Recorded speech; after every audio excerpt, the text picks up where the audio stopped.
You think you are a rational human being.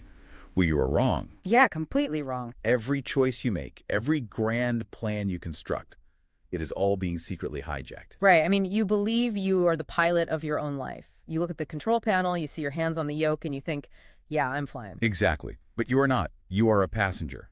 And the brain that is actually flying the plane is utterly, completely blindfolded. It is terrifying when you really look at it. It is. Welcome to the deep dive. Today, we are tearing apart a staggering stack of source material. It is centered squarely on a profoundly unsettling book. Rational Choice in an Uncertain World by Reid, Hastie, and Robyn M. Dawes. That's the one.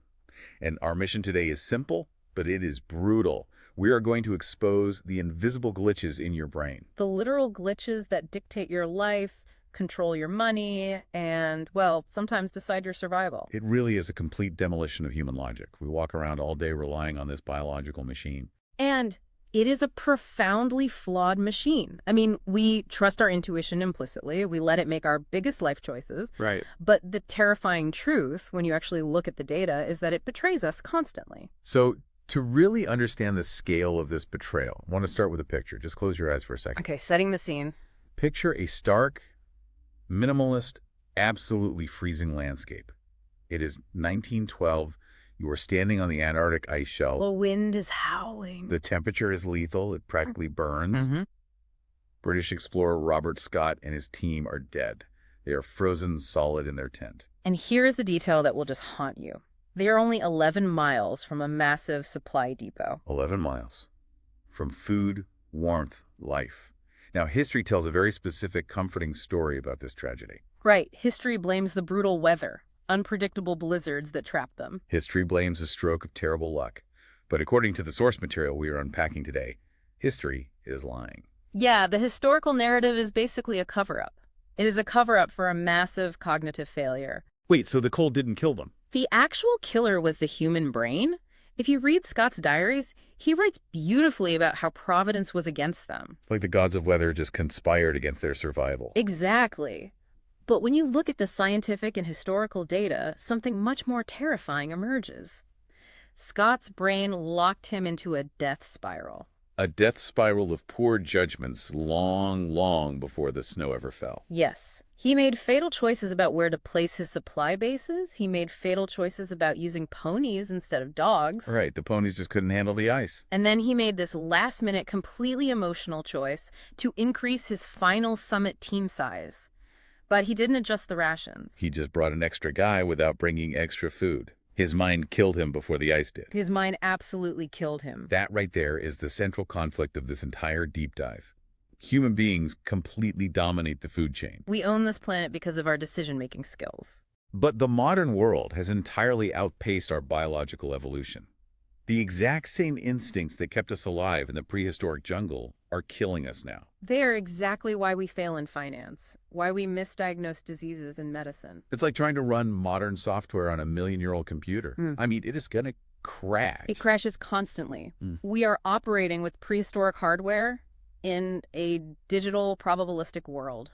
The environment we evolved in is gone. So if we want to understand why the software keeps crashing, we have to look at the brain's dual currents. Right, the illusion of control. You are basically driving on autopilot, heading straight for a cliff. The brain operates on two totally distinct tracks. Right. First, there is automatic thinking. Your intuition. It takes almost zero energy. It is incredibly fast, and it is entirely unconscious. And then there is controlled thinking. This is your logical, mathematical brain. Which is exhausting to use. It requires immense effort. It literally burns serious calories. And because we are biologically wired to conserve energy, we just constantly let our unconscious, lazy intuition steal the wheel. Not just for small things.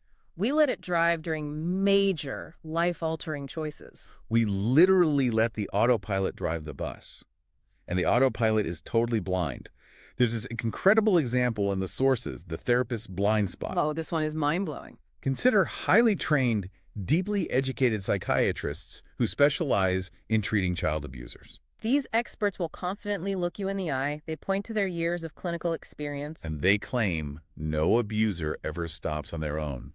They believe it with every fiber of their being. Well, why do they say that? Because they only ever treat the ones who didn't stop. Wow. Right. The ones who stop don't go to therapy for it. Exactly. It is a massive cognitive failure. And it happens precisely because of that automatic thinking track. Their brain instantly associates the current patient sitting on their couch with every past patient they've ever had. This intuitive pattern matching completely blinds them. It blinds them to a massive, invisible reality. The entire population of people they never see. Right. The abusers who actually did stop on their own, or who reformed through other means, they do not show up in the therapist's waiting room. So the therapist's brain just creates a false absolute rule. They mistake their waiting room for the entire universe. And because the conclusion was reached automatically, it feels like absolute truth to the expert. They mistake their waiting room for the entire universe. That is such a profound way to put it. It really is. And it's not just therapists. The sources bring up the grandmaster illusion. Oh, this totally flips how we view genius. We picture chess grandmasters as these calculating superhuman machines. We assume they are sitting there burning immense mental energy, calculating 50 moves ahead while the amateur is only calculating 3. But eye-tracking cameras completely dismantle this myth. The cameras prove that grandmasters absolutely do not calculate further ahead. Not at all. They look at the exact same number of potential moves as an average amateur. 2 to 5 moves. That's literally it. The difference isn't depth of logical thought. The difference is pure automatic pattern recognition. So expertise isn't deeper thinking. No. Expertise in many fields is just faster automatic associations. When a grandmaster looks at a board, they aren't calculating every branch of a decision tree. They instantly recognize a visual pattern. Exactly. They have stored tens of thousands of these specific board configurations in their long-term memory over decades of practice. Their brain just matches the picture in front of them to a picture in their database. It is an intuitive visual reflex. It is not a deep, exhausting logical deduction. Olga, I need to stop you there. Because if that's true, isn't intuition a superpower? Yeah. I mean, every self-help guru, every CEO autobiography, they all tell us to trust our gut. They say our subconscious knows the right answer before our logical brain does. Are you telling me intuition is actually useless? Your gut is not useless, but it is dangerously out of context. Out of context, how? You have to ask yourself what the human gut was actually designed for. Your gut intuition is perfectly calibrated for dodging a predator in the prehistoric brush. Right, survival. It is calibrated for reading the immediate facial expressions of your tribe members to avoid social exile. But for modern problems, It is terrible. It is disastrous for diagnosing a patient with a complex autoimmune disease. It is catastrophic for making a long-term financial investment in the stock market. because it doesn't understand numbers. Your gut does not understand probability. It does not understand compound interest. It only understands immediate patterns and immediate physical threats. So when you trust your gut in the modern statistical world, you're basically bringing a stone axe to a laser fight. A stone axe to a laser fight. That is exactly it. And you know what happens when you bring a stone axe to a laser fight? You end up shackled to your own terrible decisions. Oh, absolutely. The sunk cost shackles. That instinct to rely on ancient programming doesn't just mess up our rapid-fire choices, it completely warps how we handle the past. Think about how we handle money and mistakes. Smart, educated people make the absolute dumbest financial decisions imaginable. Because of the sunk cost fallacy. We make terrible choices because we are terrified of looking like cowards. The psychology of the sunk cost is ruthless. We are literally chained to our past mistakes. Rationality dictates that decisions should only be based on future outcomes. But our primitive brains refuse to cut our losses. Oh. Okay, let's paint this scenario from the text, because everyone has lived some version of this. The ski trip disaster. A classic. You just paid $90 for a non-refundable ski ticket. You've been looking forward to it. But you drive up to the mountain, and the weather is completely awful. It is freezing rain. The wind is howling. The best ski lifts are closed. And on top of that, you feel physically sick. You have a terrible headache. Do you ski anyway? Almost everyone says yes. You strap on those heavy, freezing boots. You go out into the miserable weather. You freeze. You suffer all day long. Why? Because the voice in your head says, I can't waste the $90. Waste not, want not. And that voice is leading you into a lethal logical trap. The $90 is gone. It vanished the exact moment you handed over your credit card. It is a sunk cost. It cannot be recovered whether you ski or sit by the fire. Exactly. By choosing to stay on that freezing mountain, you are spending your own misery to try and justify a past financial loss. You are paying twice. First, you paid with your money, and now you are paying with your physical suffering. A truly rational decision maker understands that the past is dead. The only question that matters is, moving forward from this exact second, will I be happier skiing in the freezing rain or drinking hot cocoa in the lodge? It's like going to a fancy restaurant, ordering a massive meal, taking 2 bites, realizing the meat is totally rotten, but forcing yourself to swallow every last bite just because it cost you $50. You're literally poisoning your own body to protect your wallet. It makes absolutely zero sense. But the terrifying part is that it's not just individuals doing this with ski tickets. Entire governments do this with billions of dollars. The Concorde black hole. Britain and France knew very early in the development process that the Concorde supersonic jet would never be profitable. The math was undeniably clear. The passenger market just wasn't there. The fuel costs were way too high. But they had already spent millions of taxpayer dollars researching it. So what did they do? Instead of stopping, they poured in hundreds of millions more. They built the planes, just so they wouldn't have to stand at a podium and admit, hey, we wasted the first batch of money. What is truly fascinating about the Concorde example and the ski trip is the biological anomaly at play here. Right. In the entire animal kingdom, no other species commits the sunk cost fallacy. A dog does not keep digging a dry hole just because it already spent an hour digging it. If there's no bone, the dog moves on. A bird abandons a failing nest. Highly evolved human beings are the only creatures on this planet stupid enough to honor sunk costs. So why are we the only ones digging the dry hole? I mean, if we are the apex predators, the most intelligent beings on Earth, why are we poisoning ourselves to save face? The social survival code. We do it because we are hypersocial creatures, and our survival historically depended on our reputation within the tribe. So we don't honor sunk costs because of bad math. No, we do it to protect our social standing. We fear being seen as wasteful. We fear being seen as indecisive. No way. In the ancient tribe, if you changed your mind or abandoned a project, you looked weak, and weak people got left behind. Quitting makes you look like a failure to your peers. So we march happily into total disaster. We freeze on the mountain. We burn billions of government dollars, all just to save face. The coward's punishment is bankruptcy. We would rather go broke than admit we were wrong. We would rather go broke. That is a devastating reality check. And if you were sitting there listening thinking, well, maybe average people do that, but highly trained experts know better, brace yourself. Oh, yeah. The experts are just as bad. Because the source material completely humbles the concept of the expert. We're moving into the humiliation of the professional. A 30-year medical veteran, someone who has dedicated their entire life to healing, is statistically worse at predicting your lifespan than a basic, cheap pocket calculator. It sounds impossible. Yeah. It sounds deeply insulting to human intelligence. But the data on this is absolute. To understand why experts fail so spectacularly, we have to look at something called the lens model. The core premise here is that we cannot see the objective world directly. You never actually see reality. You only perceive reality through a distorted, fragmented lens of cues. When an expert evaluates a person, they see the person's appearance, they hear the tone of their voice. They look at their test scores or their medical chart.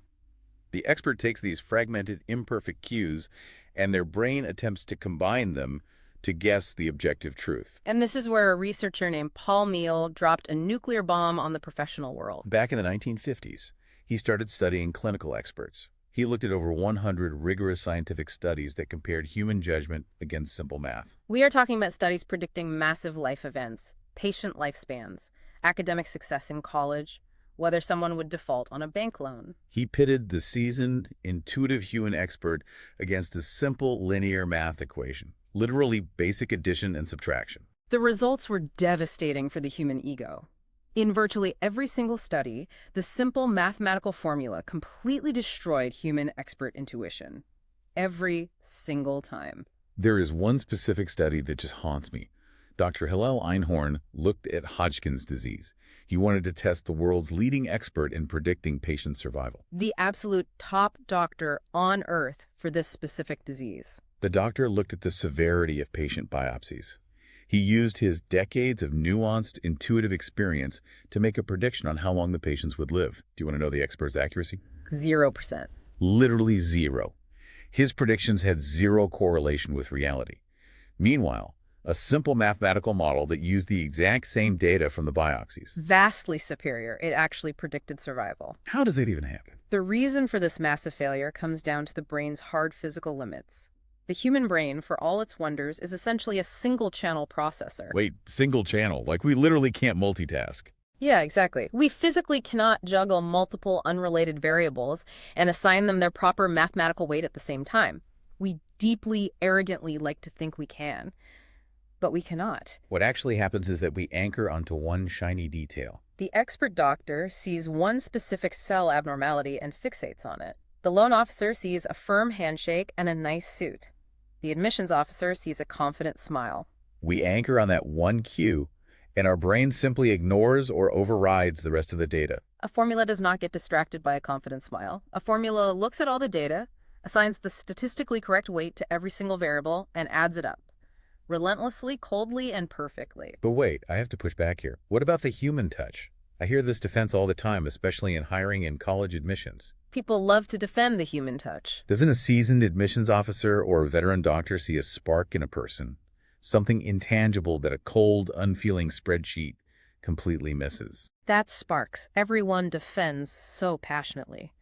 The data shows it is almost entirely bias. It is a hallucination of the automatic brain. A hallucination? Wow. When researchers actually track how experts make decisions, they find that experts do not think differently than novices. They don't have access to secret, magical insight. They just have significantly more confidence in their flawed thinking. Exactly. When we let a formula do the combining, it acts with perfect consistency. Human judges are biological creatures. They get tired, they get hungry. They fight with their spouses before work. There is famously data showing a judge is literally more likely to deny you parole if they haven't eaten lunch yet. Your freedom depends on their blood sugar. The formula never gets hungry. The formula never gets distracted by a bad mood. The humiliation of the expert is complete because a simple equation is immune to biology. So we are easily distracted single-channel processors. We're incredibly easily manipulated by hunger, fatigue, and shiny details. But it actually gets worse. It gets much worse. A completely random number, a number with no connection to reality whatsoever, is secretly controlling your bank account right now. This is the concept of the anchor's invisible chain.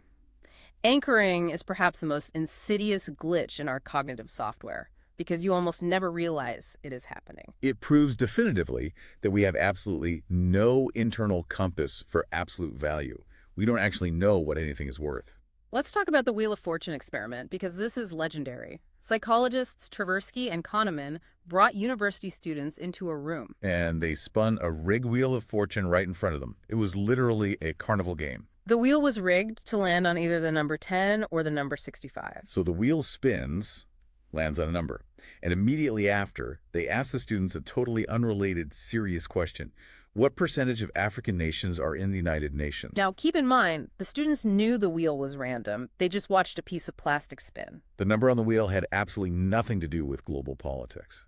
Yet the students who saw the wheel land on 10 guessed, on average, that 25% of African nations were in the UN. The students who saw the wheel land on 65 guessed 45%. Yeah. A literal carnival game completely dictated their geopolitical knowledge. The random number invaded their brain and hijacked their estimation process. It gets even crazier. Try this math trick on your friends. Ask people to guess the answer to 1 times 2 times 3 times 4 times 5 times 6 times 7 times 8. You only give them a few seconds, so they have to guess. The average guess is 512. Now take a different group of people and reverse the sequence. Ask them to guess 8 times 7 times 6 times 5 times 4 times 3 times 2 times 1. The average guess skyrockets to 2,250. Why? The math is exactly the same. The underlying mechanism here is that the very first number you see chains your brain down to the floor. In the first group, you see a 1 and a 2. Your brain instantly drops a heavy anchor in very low numerical territory. You realize there are larger numbers coming, so you try to adjust upward, but your brain gets tired and stops way, way too early. In the second group, you see an 8 and a 7. Your brain drops its anchor in high territory. You adjust downward, but again, never enough. You are chained to your starting point. And behavioral economist Dan O'Reilly proved this glitch completely ruins us financially. Oh, the Social Security wine auction. He asked his students to write down the last 2 digits of their Social Security number on a piece of paper. Then he held up a bottle of wine and asked, "Would you pay this amount in dollars for this bottle of wine?" Yes or no. After that, He asked for their actual maximum bids in a real auction. The results are horrifying for anyone who still believes in human free will. Students with high Social Security numbers ending in 80 to 99 bid, an average of $39 for the wine. Students with low numbers ending in 0 to 19 bid, an average of $12. Your randomly assigned government ID number, given to you when you were a child, just determined the maximum price you are willing to pay for a bottle of Merlot. It's like a psychological hostage situation. The first number that enters the room takes your brain captive. You don't even realize you're negotiating with a terrorist. And think about how this applies to the real world. This is exactly why the first offer in a business negotiation almost always wins. In civil lawsuits, the plaintiff who demands a massive, completely absurd sum of money sets an incredibly high anchor. Even experienced, deeply skeptical judges are subtly swayed by outrageous initial claims. Because, as we established, we do not have an internal mechanism to measure true value. We only measure value based on the nearest available landmark. If the landmark is a lie, if the anchor is a manipulation, our entire judgment is a lie. Exactly. So our internal measuring stick is broken. But what about how we view other people? Surely we are better at judging human beings than estimating the price of wine. No, not even close. This brings us to the stereotype trap, the representativeness bias. The world inside your head, the way you categorize people and professions, is a complete fabrication. It is a cartoon sketch of reality that completely ignores the actual mathematics of the universe. We navigate the world using stereotypes because it is cognitively cheap. It saves time. But it completely blinds us to basic statistical reality. Let's solve what the source material calls the Penelope problem. Okay, listen to this description of a college student named Penelope. Penelope loves art. She visits museums on the weekends. She writes sonnets in her free time. She speaks fluent French. Here's the question. Is Penelope an art history major or a psychology major? Your brain immediately, instinctively screams art history. She fits the stereotype perfectly. The sonnets, the French, the museums, it's a perfect match. But your brain is terrible at statistics. Statistically, if you look at a normal college campus, there are around 2,300 psychology majors. And there are maybe 15 art history majors? The pool of psychology majors is overwhelmingly massive. Even if every single art history major loves French and writes sonnets, there are so many thousands of psychology majors that just by pure mathematical volume, Penelope is roughly 150 times more likely to be a psych major. Your brain ignored the giant ocean of reality because the tiny puddle looked cuter. We completely ignore what statisticians call the base rate.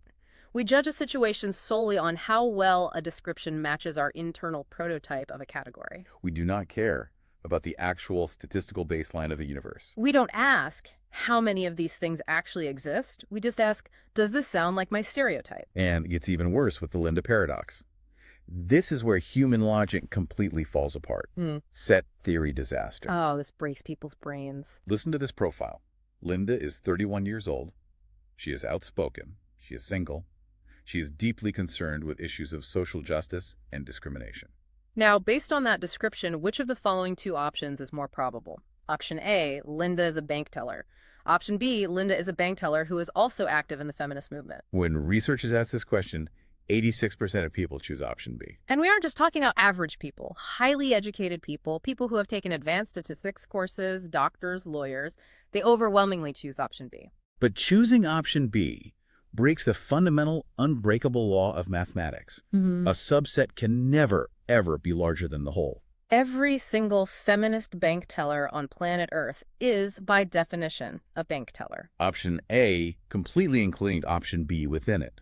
Therefore, option B cannot possibly be more mathematically probable than option A. The brain simply does not care about logic. The brain cares about stories. Option B sounds like a much better, more cohesive story. It feels more representative of the Linda we just heard described. It matches the stereotype. So the brain actually throws a fundamental law of mathematics out the window just to protect the narrative it wants to believe. Now, I have to play the skeptic for a second. Yeah. We use stereotypes because they save time, right? It's an evolutionary shortcut. Sure. If I'm walking through the park and something waddles like a duck and quacks like a duck, it's a duck. I don't need to do a mathematical base rate analysis of the local bird population. Why is relying on these prototypes so dangerous? It is a shortcut, yes. And in highly predictable environments, it works. But think about the math. What if you were standing in a massive enclosed field with 10,000 dogs, and there's only one single duck in the entire field? Okay. You hear a strange, quack-like noise behind you. The math dictates it is far, far more likely to be one of the 10,000 dogs making a weird noise than you miraculously stumbling upon the one single duck. But your brain hears the quack, matches the duck prototype, and completely ignores the 10,000 dogs surrounding you. When you ignore the baseline reality, you make catastrophic misjudgments. And ignoring baseline reality leads us straight into a truly terrifying concept, the fatal fog of inverse probability. Confusing two simple statistics is currently responsible for countless false convictions in our justice system, destroyed lives, and fatal medical tragedies. This is where the failure to understand math gets deadly. It is the failure to understand conditional probability. The failure to realize that the probability of condition A given condition B is absolutely not the same as the probability of condition B given condition A. Let's use the marijuana and hard drugs fallacy. You hear this from politicians and pundits all the time. They will stand at a podium and declare almost all hard drug addicts started their drug use by smoking marijuana. That is a statistical fact. Therefore, they argue, smoking marijuana leads directly to hard drugs. Case closed, right? It is a spectacular logical failure. It is the deadly mist of inverse probability. Just because a hard drug addict smoked marijuana does not mean a marijuana smoker will become a hard drug addict. Think about it this way. Almost all hard drug addicts also drank milk as children. Does drinking milk lead to heroin addiction? Of course not. The logic is entirely backward. But this logical trap is weaponized against people every single day. It happens in courtrooms with devastating effect. Imagine a murder trial. The O.J. Simpson trial famously dealt with this. A prosecutor stands up and points out that a massive percentage of murdered wives were previously battered by their husbands. It's a true statistic. Therefore, the prosecutor argues, since this specific husband sitting in the courtroom battered his wife, he must be the murderer. The jury hears that and nods along. Exactly. It is a brilliant, manipulative trap. The probability that a battered wife is eventually murdered by her husband is actually incredibly low, somewhere around a fraction of a percent. The vast majority of abusers, thankfully, do not become murderers. But the prosecutor flips the probability backward. By conflating the two directions of the statistic, they make the jury feel like a conviction is a mathematical certainty. So our brains literally read statistics backward. We conflate A to B with B to A. How on earth did we survive as a species if our basic logic is flipped completely upside down? We survived precisely because of this flipped logic. In the ancient, savage, wild, false positives kept you alive. Explain that. Imagine you are foraging in the jungle. A bush rustles violently. Your automatic brain assumes it is a tiger and you run for your life. It turns out it was just the wind. That is a false positive. Yeah. You made a logical error. But running from the wind did not kill you. It just cost you a few calories. But if you assume it is the wind and it actually is a tiger, you are dead. Your genes are removed from the pool. Our brains are hardwired to overreact. We are wired to leap to the worst-case, most dramatic conclusion because historically, paranoia was a survival mechanism. But in modern law and modern medicine, that exact same flipped, overreactive logic destroys innocent lives. Which perfectly brings us to the ultimate panic button in modern society, the fear amplifier. We are talking about availability bias and how it is weaponized by the media. You right now are likely terrified of the exact things that will never ever hurt you, while you completely ignore what is actually killing you. We use a mental shortcut called the retrieval illusion. We judge how likely an event is to happen by how easily we can picture it in our minds. If an image pops into your head quickly and vividly, your brain automatically assumes it happens all the time. We wildly, insanely overestimate the likelihood of plane crashes. We overestimate shark attacks. We overestimate terrorism. Why? Because they are bloody. They are cinematic, they are spectacular, they are incredibly easy to retrieve from our memory because the news plays the footage on an endless loop. But we vastly underestimate the true killers. We underestimate strokes. Yeah. We underestimate stomach cancer. We underestimate diabetes. Because they are silent, they are slow, they are boring. The news does not interrupt its broadcast with a breaking alert to show a guy dying quietly in his sleep from a stroke. The availability of the image in your memory dictates your perception of the risk. And because the media controls your memory availability by curating what you see, they inadvertently control your fear. This isn't just an interesting academic theory, this has a massive body count. Look at what the researchers call the 911 highway massacre. This is one of the darkest, most tragic statistics in modern history. After the horrific September 11 attacks, airline passenger numbers plummeted by 20% across the country. People were utterly terrified of flying. They chose to drive to their destinations instead. Being behind the wheel felt safer. They felt they were in control. The result of that shift was an unmitigated disaster. The shift from commercial flying to highway driving caused a massive, measurable spike in highway deaths over the next year. By avoiding a statistically minuscule risk of terrorism, because commercial aviation remains astonishingly safe, people expose themselves to the massively higher statistical risk of car crashes. The safe, intuitive, emotionally comforting choice was a literal shortcut to the graveyard. The media's selective, intense reporting on the terror attacks manipulated people's risk assessment, ultimately causing thousands of excess, completely preventable deaths. It's like we're handing out billions of dollars to fight a monster under the bed, a monster that doesn't statistically exist, while our house is quietly burning down around us from a faulty electrical wire. We are panicking over the cinematic shadows while the boring fire consumes us. And we do this because we are hopelessly addicted to the narrative. Our brains cannot process raw, chaotic, statistical reality, which brings us to the tyranny of stories. Human beings demand a plot. In a courtroom, a broken, mathematically impossible truth will always, always lose to a beautifully crafted lie. We are meaning-making machines. Our brains are desperate for cause and effect. If objective facts do not neatly fit into a cohesive chronological story, our brains do not sit down and analyze the facts. Our brains simply delete them. Look at the Exxon Valdez disaster. The massive oil tanker crashes. Millions of gallons of crude oil destroy the ecosystem. It is a catastrophe. And immediately, the public and the investigators built a perfect cinematic story. We said, the captain was drunk in his cabin. The mate steering the ship was unlicensed. There were unpredictable ice flows in the water. The crew was heavily sleep-deprived. In hindsight, looking backward from the spill, it makes a perfect movie script. It makes complete, satisfying sense. But prospectively, if you try to look forward before the crash, none of those factors reliably predict an oil spill. Sea captains drank all the time back then. Crews were always tired. Ice flows are incredibly common in those waters. If you use those specific factors to predict a ship crash, you would be wrong 99% of the time. But after the fact, the phenomena of hindsight bias makes the crash feel totally inevitable. We weave all the random, chaotic threads of reality into a tight, inevitable rope. We are entirely blind to pure dumb luck. And this narrative addiction plays out in the ultimate theater of stories, the jury box. Juries do not sit there and weigh objective probabilities. They don't do complex math in the deliberation room. They vote for the lawyer who tells the most chronological, cohesive, entertaining story. If a defense attorney has rock-solid, irrefutable alibi evidence, but that evidence doesn't fit into a clean narrative, the jury will literally reject the truth and convict the defendant. Our brains demand a story with a clear beginning, middle, and end. Hindsight bias erases the chaos of reality. We look at a highly successful person, or we look at a terrible disaster, and we write a script that leads perfectly to that outcome. We refuse to accept the massive, terrifying role that pure randomness plays in our lives. Which perfectly explains our obsession with gurus and the mirage of excellence. That genius business guru you idolize.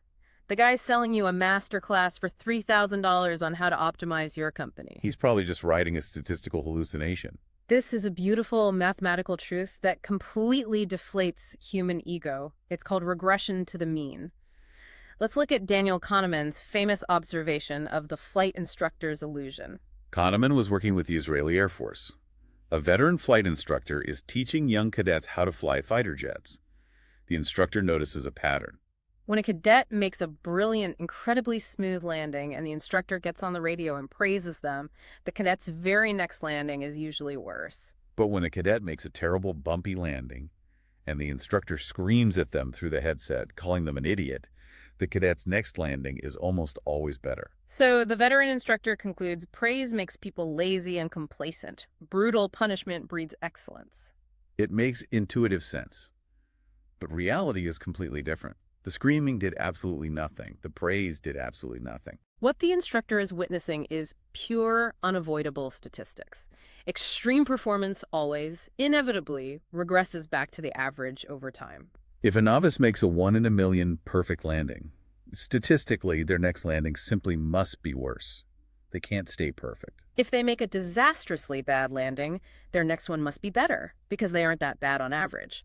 The instructor is hallucinating a causal relationship, believing his yelling works where only math exists. And we do this in corporate America constantly. I call it the business bestseller trap. Think about all those massive airport bookstore bestsellers. Books like In Search of Excellence. The authors study the absolute top-performing companies of the decade. They identify the secrets of their success, their management style, their culture. But look at the data. 5 years after the book is published, a massive chunk of those excellent companies are bankrupt or failing miserably. It wasn't magic management. It wasn't a brilliant new leadership philosophy. It was random variance wandering around the graph. Extreme success is heavily, undeniably driven by luck. And luck does not last. The companies simply regressed back to their mean. The authors wrote a story to explain the statistical spike. Oh, but hold on. If we accept this, isn't it incredibly depressing? Are you telling me hard work is meaningless? Is excellence just random noise? Why should anyone try to build a company or practice a skill if it's all just dice rolling? Effort is absolutely not meaningless. Effort, practice, and systems raise your overall baseline. Effort raises your average. But the extreme spikes, the spikes of unbelievable anomalous success or extreme catastrophic failure, those are heavily influenced by noise and luck. If a professional sports team goes on a massive losing streak, the owner gets angry and fires the coach. The new coach comes in, and magically, the team starts winning again. The new coach is hailed as a genius. The sports media writes articles about his brilliant new strategy. But the truth is, the team simply mathematically drifted back up to their average win rate. The firing of the old coach was just an illusion of control. We are so desperate for control. We are terrified of the unknown. And that desperation leads us to our final and perhaps most crucial point: Bayesian redemption and the cost of certainty. This is where our inability to handle probabilities literally becomes a matter of life and death. We cannot accept uncertainty. We demand clean answers from a universe that only deals in probabilities. And to prove how dangerous this is, we have to talk about David Eddy's legendary medical study. Listen to this scenario very closely because it involves a terrifying failure of the medical system, the mammogram disaster. Eddy presented doctors with a statistical problem. Here are the numbers. The baseline prevalence of breast cancer in a specific population is 1%. That means 1 in 100 women have it. The medical screening test is 80% accurate, and the false positive rate is 10%. A patient walks into the clinic. She gets tested. The test comes back positive. What are the actual odds she really has cancer? Eddy asked 100 highly trained doctors this exact question. 95 out of the 100 doctors looked at those numbers, thought about it, and said, she has about a 75% chance of having cancer. Some even guessed 80%. 75%. But let's actually do the math using Bayes' theorem. Let's walk through it so everyone listening can see the illusion break. Imagine a room of 1,000 women. Based on the 1% prevalence, exactly 10 of those women actually have cancer. The test is 80% accurate, so it correctly identifies 8 of those 10 women. So we have 8 true positive alarms. Now look at the other 990 women who are completely healthy. The test has a 10% false positive rate. 10% of 990 is 99, so the test rings a false alarm for 99 healthy women. So out of the entire group, you have 8 real alarms and 99 false alarms. That's a total of 107 positive tests. If our patient has a positive test, she's just one of those 107 women. Her actual chance of having cancer is 8 divided by 107, which is roughly 7.5%. The doctors guessed 75%. The mathematical truth is 7.5%. The doctors were off by a factor of 10. 95% of highly trained medical professionals effectively told a woman she likely had cancer, causing unimaginable psychological terror when her actual odds were under 8%. How do professionals get it so incredibly wrong? Because they fell into the representativeness trap we talked about earlier. They saw the 80% accuracy rate and anchored their brains to it. They completely ignored the base rate. The fact that only 1% of people have the disease to begin with. Because the disease itself is so rare, the vast, vast majority of positive tests will mathematically be false alarms. But human intuition cannot process that. But wait, if tests produce that many false alarms, why do we design them this way? Why not tweak the test so it is perfectly accurate and only rings when there is actual cancer? Because perfection does not exist in biology or statistics. This reveals our deep pathological need for certainty. We as a society cannot tolerate the idea of missing a real cancer. We are terrified of the unknown. So we intentionally tune the medical tests to catch absolutely everything, even if it's just a shadow. We willingly trade massive numbers of false alarms and all the unnecessary biopsies and trauma that come with them for the psychological guarantee that we didn't miss a real tumor. From ancient tribes making human sacrifices to appease the rain gods, to modern patients worshiping medical data, we are still just begging the universe for a guarantee that does not exist. We want black and white. We want broken or not broken. We want the clean X-ray. But rationality doesn't mean being perfectly right every time. The universe is too chaotic for that. Rationality means carefully, deliberately trading off which errors you are willing to accept. Do you accept more false alarms or do you accept more misses? You have to choose your poison, and you have to choose it using cold math, not your warm, comforting intuition. So what does this all mean for us? Today we've completely torn down the illusion of human logic. From the frozen, deadly ice of Antarctica to the sterile, high-stakes operating table, your automatic brain is a brilliant, prehistoric survival tool. But it is entirely, hopelessly unsuited for the modern world. Your gut is a liar. Your memories are manipulated by whatever is easiest to picture. Your financial choices are anchored to random carnival wheels, and you will happily freeze on a mountain just to avoid looking like a quitter. Our minds are narrative-addicted, single-channel processors struggling to navigate a multivariable, intensely probabilistic universe. But the good news is, once you realize the machine is broken, you can stop trusting it so blindly.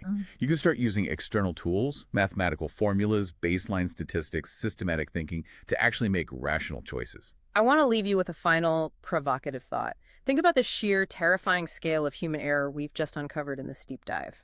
If human intuition is this inherently flawed, if it is this easily manipulated by random numbers, emotional stories, and primal stereotypes, what happens when we finally throw our hands up and hand the keys over? Imagine a world just over the horizon. A world where cold, unfeeling algorithms make all our medical diagnoses without a single human doctor in the loop. Where algorithms make our legal judgments and set our prison sentences. Where code makes our financial and life choices. A world entirely stripped of human intuition, completely devoid of uncertainty. Would that be the ultimate paradise of logic? A perfect, frictionless utopia where nobody dies from a bad gut feeling or a doctor's fatigue? Or would it be a cybernetic hell? A world where the beautiful, messy, unpredictable essence of being human is finally eradicated. Where we are nothing but variables in a flawless, heartless equation. Something to think about the next time you confidently decide to trust your gut.